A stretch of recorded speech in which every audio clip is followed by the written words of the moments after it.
Pas ditës së dhimbshme të varrimit, Gjesti ka ndarë sot një fjalim prekës, duke e falenderuar të gjithë ata që i qëndruan pranë në këto momente të rënda. Ai u shpreh se mbështetja e madhe që ka marrë nga familjar, miq, të afërm dhe ndjekësit e tij në publik e ka ndihmuar të gjejë forcë për të përballuar një dhimbje që nuk ka fjalë për ta përshkruar. Gjesti falenderoi të gjithë të pranishmit në ceremoninë martore, duke theksuar se prezenca e tyre ishte një ngushëllim i madh për familjen Kelmendi. Ai u shpreh se dhimbja e humbjes së vllait të tij do ta shoqërojë gjithmonë, por fakti që ka pranë njerëz që e mbështesin e bën më të durueshme këtë barë të rënd. Falenderit nga zemra për çdo fjalë, për çdo përqafim dhe çdo mesazh që keni ndarë me mua.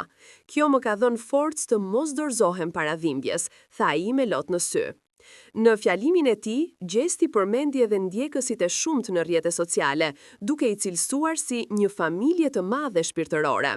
Ai tha se nuk e kishte imagjinuar kur një mbështetje kaq të madhe nga njerëz që ndoshta nuk i njeh personalisht, por që i kanë qëndruar pranë me zemër dhe me lutje. Sipas tij, kjo është prova më e qartë se dashuria dhe mirësia njerëzore janë më të forta se çdo gjë tjetër. Kjo mesazh falënderimi u prit me emocione të mëdha nga ndjekësit, të cilët e shpërndan gjerësisht dhe e përshëndetën për forcën dhe mirënjohjen që tregoi në një moment kaq të errët të jetës së tij.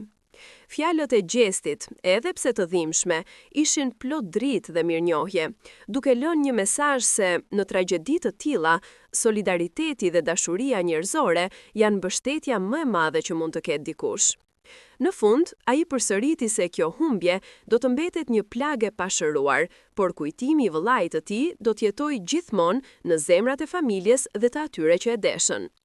Ai do të mbetet përgjithmonë engjëlli ynë, u shpreh Gjesti, duke falënderuar edhe një herë të gjithë për dashurinë dhe për krahjen.